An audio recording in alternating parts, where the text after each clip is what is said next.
Hello, I am Dhananjay মান্তি and welcome to my YouTube channel English tutor. আমি আশা করি তোমরা সবাই ভালো আছো। আর এই ভিডিওটা হতে চলেছে 3 questions class 12 3 questions by Leo Tolstoy part 2। তাহলে দেখে নেওয়া যাক পার্ট 2তে আমরা স্টার্টিং করব এই গল্পের। It once occurred to a certain tsar, একবার জনৈক জারের মধ্যে ইট ওয়ান্স অকার্ড অর্থাৎ কোনো কিছু জিনিসের বা কোনো প্রশ্নের বা কোনো কিছুর মনের মধ্যে উৎপত্তি হওয়া, উঠে আসা। Occurred to a certain tsar, জারের মধ্যে, that if he always knew the right time to begin everything, অর্থাৎ এটা জারের মধ্যে উদিত হয়েছিল যে যদি তিনি জানতেন, ইফ হি অলওয়েজ নিউ, যদি তিনি সর্বদাই জানতেন, ইফ হি অলওয়েজ নিউ, যদি তিনি সর্বদাই জানতেন, new the right time to begin everything, যে সমস্ত কিছু করার শুরু করার সময় কোনটা, সব কিছু শুরুর সঠিক সময় কোনটি। If he knew who were the right people to listen to, যদি তিনি জানতেন যে উপদেশ মেনে চলার ক্ষেত্রে কারা সেই সঠিক ব্যক্তি, কারা সেই সঠিক লোক, আমি কাদের উপদেশ মেনে চলতে পারি। Who are the right people to listen, যাদের কথা আমি শুনতে পারি। To and whom to avoid, এবং কোন মানুষজনদেরকে, কোন লোকজনদেরকে আমি এড়িয়ে চলতে পারি। অ্যাভয়েড অর্থাৎ এড়িয়ে চলতে পারি। অ্যান্ড এবং অ্যাবাভ অল, এবং সর্বোপরি। ইফ ই অলওয়েজ নিউ, যদি তিনি সর্বদাই জানতেন, ইফ ই অলওয়েজ নিউ, যদি তিনি সর্বদাই জানতেন, what was the most important thing to do, আর যদি তিনি সর্বদা জানতেন যে কোনটি ছিল সবচেয়ে গুরুত্বপূর্ণ কাজ, what was the most important thing to do, he would never fail, তাহলে হয়তো তিনি কখনোই ব্যর্থ হতো না। He would never fail in anything he might undertake, অর্থাৎ তিনি যে সমস্ত কাজের দায়িত্ব গ্রহণ করতেন, তাহলে হয়তো তিনি সেই সব কাজে কখনো ব্যর্থ হতেন না, অর্থাৎ সাকসেসফুলি হতেন। অ্যান্ড দিস থট, এবং এই ভাবনাটি, অ্যান্ড দিস থট, এবং এই ভাবনাটি, হ্যাভিং অকার্ড টু হিম, তার মনের মধ্যে উঠে এলো। হি হ্যাড ইট প্রোক্লেমড, তিনি এটা ঘোষণা করলেন। হি হ্যাড ইট প্রোক্লেমড অর্থাৎ ঘোষণা করা।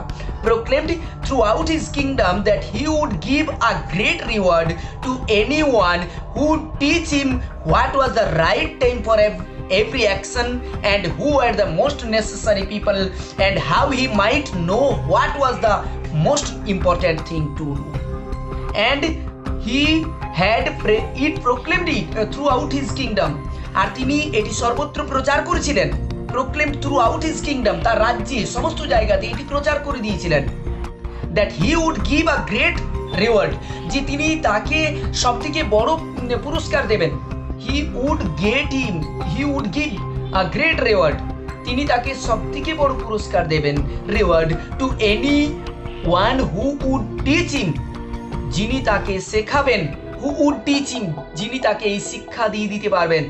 What was the right time for every action, প্রত্যেক কাজের সঠিক সময় কোনটি। What was the right time, কোনটি, what was the right time অর্থাৎ কোন সময়টি সঠিক। What was the right time for every action, প্রত্যেক কাজের জন্য, এভরি অ্যাকশন প্রত্যেক কাজের জন্য। And who are the most necessary people, এবং প্রয়োজনীয় ব্যক্তি কারা। And how he might know what was the most important thing to do, আর তিনি কি করে জানতে পারবেন যে সব থেকে গুরুত্বপূর্ণ কাজ কোনটি। যদি এই তিনটি প্রশ্নের উত্তর কেউ সঠিক তাকে দিতে পারেন, তাহলে তিনি তাকে একটি বড় পুরস্কার দেবেন। এটা তিনি তার রাজ্যে ঘোষণা করলেন, kingdom. And learned man came to the tsar, আর তার ফলস্বরূপ কি হলো না, অ্যান্ড লার্নড ম্যান অর্থাৎ এবং বিদ্য ব্যক্তিরা অর্থাৎ জ্ঞানী ব্যক্তিরা, লার্নড ম্যান বিদ্বান ব্যক্তিরা, কেম টু দ্য জার, জারের কাছে এলেন। But they all answered his questions differently, কিন্তু তারা সবাই উত্তর দিলেন, কিন্তু সেই উত্তরগুলি ছিল ভিন্ন ধরনের। অল অ্যান্সার্ড হিজ কোশ্চেন্স, তার প্রশ্নের সমস্ত উত্তরই ছিল ভিন্ন ধরনের, differently. In reply to the first question, প্রথম প্রশ্নের উত্তরে, সাম সেড, কয়েকজন বললেন that to know the right time for every action, যদি প্রত্যেক কাজের সঠিক সময় কোনটি তা জানতে হয়, one must draw up in advance, তাকে অবশ্যই একটি দিনের one must draw up in advance a table of days, তাকে অবশ্যই অগ্রিম থাকতে হবে আ table of days, months and years, and must leave strictly according to ইট, এবং তাকে কি বিষয়ে অগ্রিম থাকতে হবে, অ্যাডভান্স থাকতে হবে না একটি দিনের, মাসের এবং বছরের তালিকার একটি খসড়া অগ্রিম তৈরি করতে হবে, অগ্রিম তৈরি করে রাখতে হবে এবং সেটি ঠিকঠাকভাবে মেনে চলতে হবে, জীবনযাপন করতে হবে। অনলি দাস, শুধুমাত্র এইভাবেই said they could everything be done at its proper time, এবং শুধুমাত্র এইরকমভাবেই তারা বলেছিলেন যে এইরকমভাবেই সব কিছু করা সম্ভব সঠিক বা উপযুক্ত সময়ে। আদার্স ডিক্লেয়ার্ড, অন্যরা ঘোষণা করলেন that it was impossible to decide, যে এটা অসম্ভব, it was impossible to decide, এটা অসম্ভব যে এটা ঠিক করা, decide beforehand the right time for every action. আর অন্যরা ঘোষণা করেছিলেন কি না, যে আগেভাগেই প্রত্যেক কাজের সঠিক সময় স্থির করাটা এটা অসম্ভব ব্যাপার। But that not letting oneself be absorbed in idle pastimes, কিন্তু কারণ নিজেকে অনাবশ্যক আমোদ প্রমোদের মধ্যে নিজেকে সম্পূর্ণরূপে নিয়োজিত করে রাখা উচিত নয়। Not letting oneself be absorbed in idle pastimes, one should always attend to all that, একজনের উচিত অবশ্যই যে সমস্ত জিনিস চলছে তাতে নিজেকে নিয়োজিত করা। One should always attend to all that was going on, যে সমস্ত জিনিস চলছে তাতে নিজেকে নিয়োজিত রাখা, going on, and then do what was most